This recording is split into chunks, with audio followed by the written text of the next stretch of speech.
India and Pakistan have over 70 years of tension between them. The fallout left by British colonisation has been nasty, and the countries have fought one another on a handful of occasions over the past 7 decades. The problem is that tensions are hotting up once more, and this time they could get nuclear. So, what if a war began? Hello and welcome back to Life's Biggest Questions, the channel that looks to answer a plethora of queries in the pursuit of better educating ourselves, or just for better entertaining ourselves. I'm your host Rebecca Felgate, and today I'm asking a very sensitive question. What if Pakistan and India went to war? Firstly, I want to say that I understand that there is a lot of history here, and this topic is very intricate. In this video, we're going to be giving an overview of the tension and offer some possible outcomes of war should it so happen. But I am by no means the definitive voice on this topic, just one of the many speculators. So I would encourage doing some research on the situation and forming your own opinion, as always.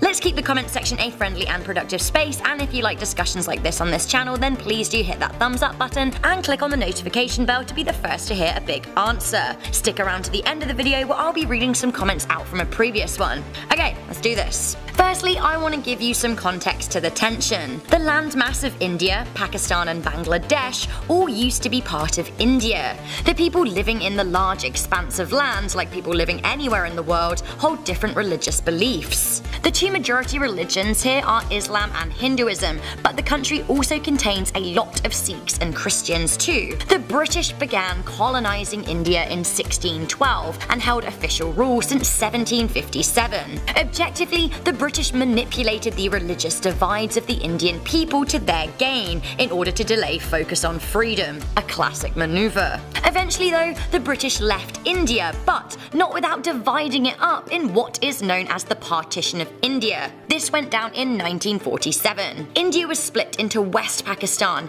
East Pakistan and India, with East Pakistan later becoming Bangladesh. When the British divided India, they wanted to do so with religion in mind. By and large, India is majority Hindu and Pakistan is majority Muslim, so as you can already sense, the divide between the two countries is already fueled by a tension that runs deeper than borderlines. 7 million people moved from India to Pakistan, but then 7 million more went from Pakistan to India, and as people moved to the country that they felt best suited their allegiance, all sorts hit the fan. Unfortunately, 1 million people were killed in the crossover. Mobs on both sides lynched travellers, and families were split apart. When the divide was drawn up in just 36 days, I will add, the British did not make it clear enough where the land of Kashmir belonged, India or Pakistan. At that time, Kashmir and Jammu were run as a kingdom. Now the land is hotly contested between the two nations, and they have fought 3 wars over it. A further war has been fought over Bangladesh, but we will not be covering that in this video. As well as religion and land, Pakistan and India disagree on water.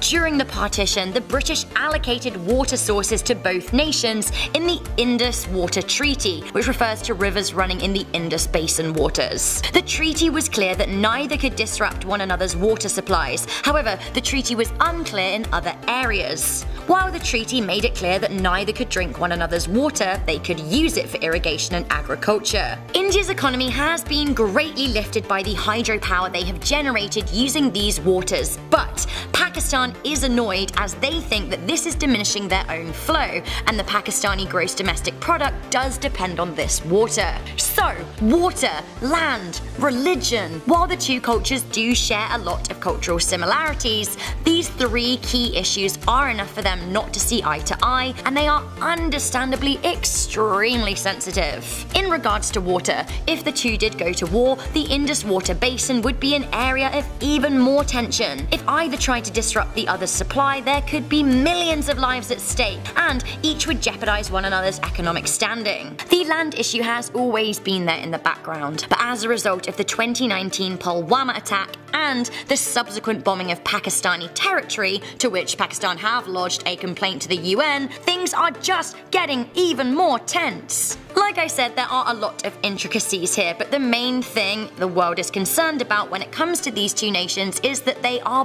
both nuclear nations. India has around 110 nuclear warheads and Pakistan has around 130. Outside of their nukes, the Indian army is bigger than that of Pakistan, with over 2 million active personnel compared to 650,000. The population of India is also much larger than Pakistan should new members be drafted. India also has more tanks, more armoured fighting vehicles, more artillery and a larger air force, although Pakistan has a marginally larger navy. Traditional warfare would leave Pakistan in a weaker position, which is why many are concerned that things could turn nuclear, as it would be a much more even fight. Now, this would be absolutely devastating for very obvious reasons. While the collective blast of over 200 nuclear weapons would not and could not destroy planet Earth like some sensationalist media outlets are claiming, they can and will directly kill millions upon millions of people,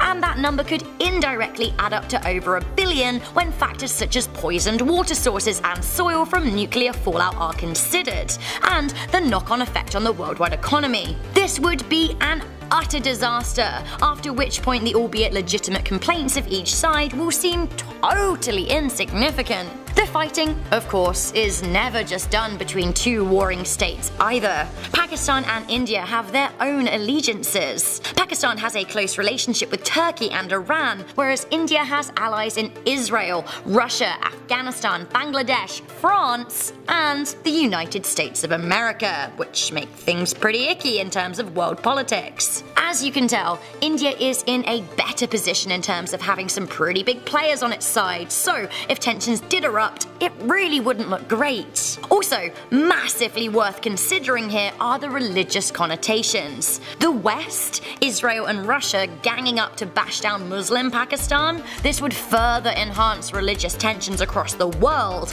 especially in Europe and the Middle East, which could lead to a rise in the creation of terror cells and civilian attacks. Also, I'm sure that this would add further fuel to the fire along the Gaza Strip between Israel and Palestine. Like with most wars, it is never just as simple as two countries having tension.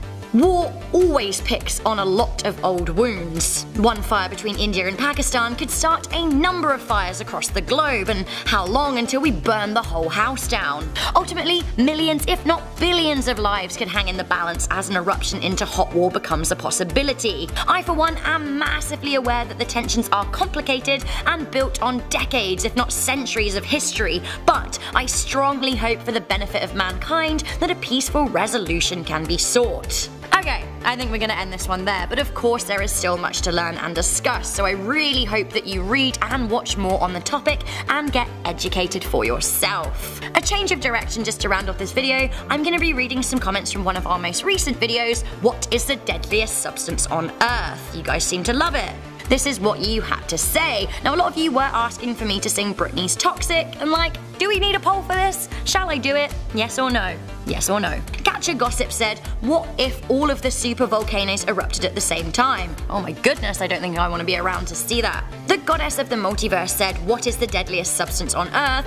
Humans. Do you know what? I think I agree with you. Ned Riley said, what if Chopin was never born? I like that. A change of direction. Chopin. Important. So thank you guys for reaching this point of the video. Do show me you liked it by leaving it a thumbs up and sharing it with a friend. Also, do click on that notification bell to be the first to hear big answers. Thank you guys for tuning in. I'm your host Rebecca Felgate. I'll catch you in the next video, but until then, stay curious, stay alert, and never ever stop questioning.